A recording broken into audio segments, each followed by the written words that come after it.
افغانستان کی جو صورتحال ہے اسے لے کر بہت زیادہ کنسرن ہے پاکستان میں، اور صرف پاکستان میں نہیں، پورے خطے میں، ریجن میں بہت زیادہ کنسرن ہے. جیسے کہ میں نے کل آپ کو کہا تھا کہ جہاں جہاں طالبان کا وفد مذاکرات کرنے کے لیے جاتا ہے، بھارتی وزیر خارجہ پیچھے پیچھے چلے جاتے ہیں. پہلے وہ ایران گئے تھے مذاکرات کرنے کے لیے، Indian foreign minister was in Iran at that time. بعد میں وہ روس گئے تو انڈین فارن منسٹر وہاں پر چلے گئے.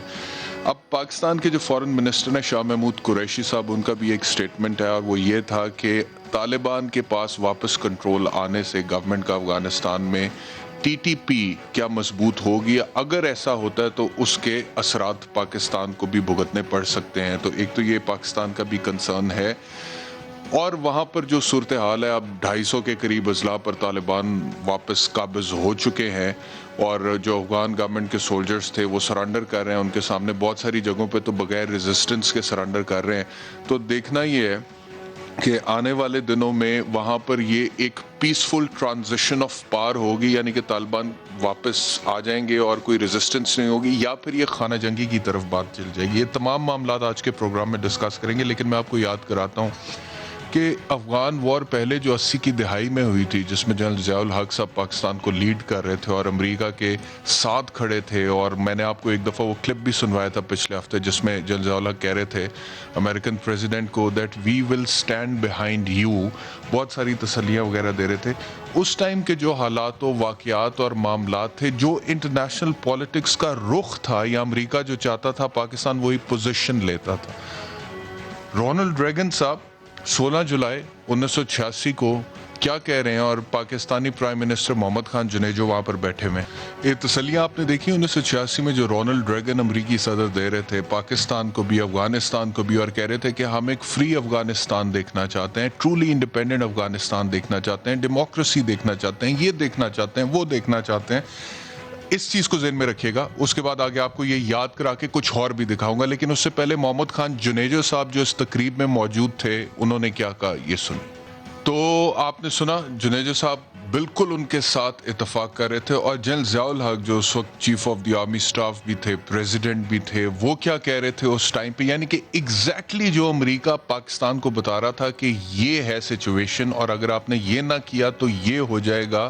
جنرل ضیاء الحق صاحب بھی اس سے فلی اتفاق کرتے تھے، ایگری کرتے تھے. کیا کہہ رہے تھے سنیے.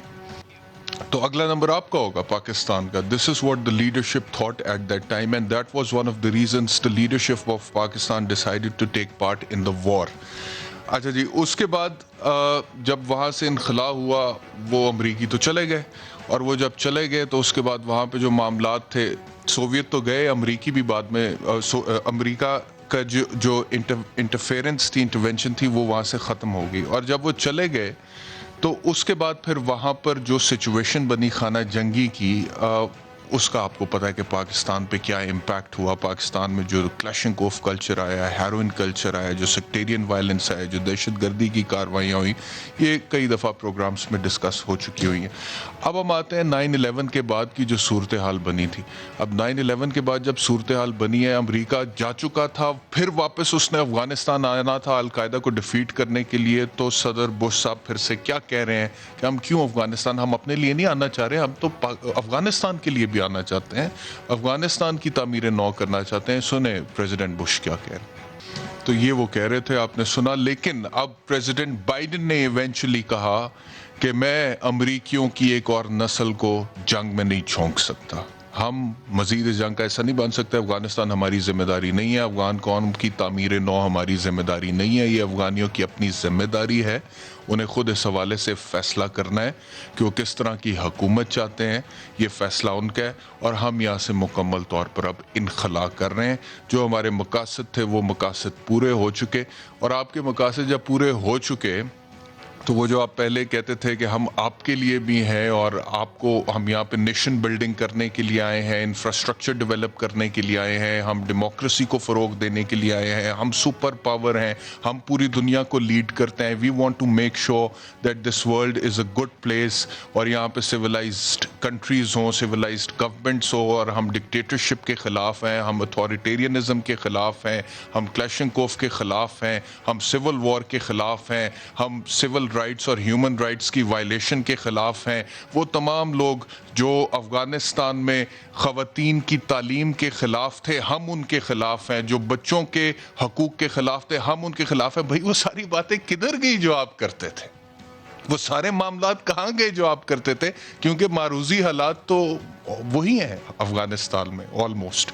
اب آپ کہتے ہیں کہ نہیں جی ہماری تو کوئی رسپانسبلٹی ہے ہی نہیں، یہ تو ان کی رسپانسبلٹی ہے. ہم آئے تھے، اب ہم جا رہے ہیں. بائیڈن صاحب کو سن لیجئے. جی تو یہ بائیڈن فرما رہے تھے کہ یہ ہماری ذمہ داری نہیں ہے، اب یہ جن کی ذمہ داری ہے وہ کریں، ہم یہاں سے اب جا رہے ہیں. اور پھر جیسے گئے بگرام ایئرپورٹ رات کے اندھیرے میں خالی کیا اور اس کے بعد وہاں پہ افغان گورنمنٹ کو کانفیڈنس میں بھی نہیں لیا اور چپ کر کے چلے گئے اور بہت سارا سامان وہاں پہ چھوڑ بھی گئے. اور جو نہیں لے جا سکتے تھے امریکن سامان اپنے ساتھ، انہوں نے باقاعدہ طور پہ وہ بلڈوز کیا. اور میرے پاس اطلاعات یہ ہیں کہ وہاں پہ لینڈ کروزر گاڑیاں اور دیگر چیزیں ساری وہ انہوں نے بلڈوز کر دی ہیں تاکہ اگر ہم اس کو ساتھ لے جا نہیں سکتے تو کسی اور کے کام بھی نہ آئے. اور مجھے وہ تاریخ کے اوراق سے وہ مثال یاد آ گئی بنو باسی کے دور میں کہ جب منگولز تاتاریوں نے وہاں پر یہ چنگیز خان، ہلاکو خان، ان لوگوں نے وہاں پر حملہ کیا تھا تو لائبریریز پوری کی پوری جلا بھی دی تھی. خیر ایگزیکٹلی یہ اس حوالے سے تو ہم نہیں اس کو کہہ سکتے، لیکن انہوں نے کہا کہ جو ہم یہاں سے لے جا نہیں سکتے وہ چیزیں ہم ساری جلا دیں. تو امریکیوں کی تو خیر جتنی بھی وہ چیزیں لے کر آئے ہوئے تھے وہاں پہ، جو وہ واپس نہیں لے جا سکے وہ انہوں نے وہاں پہ تباہ کی.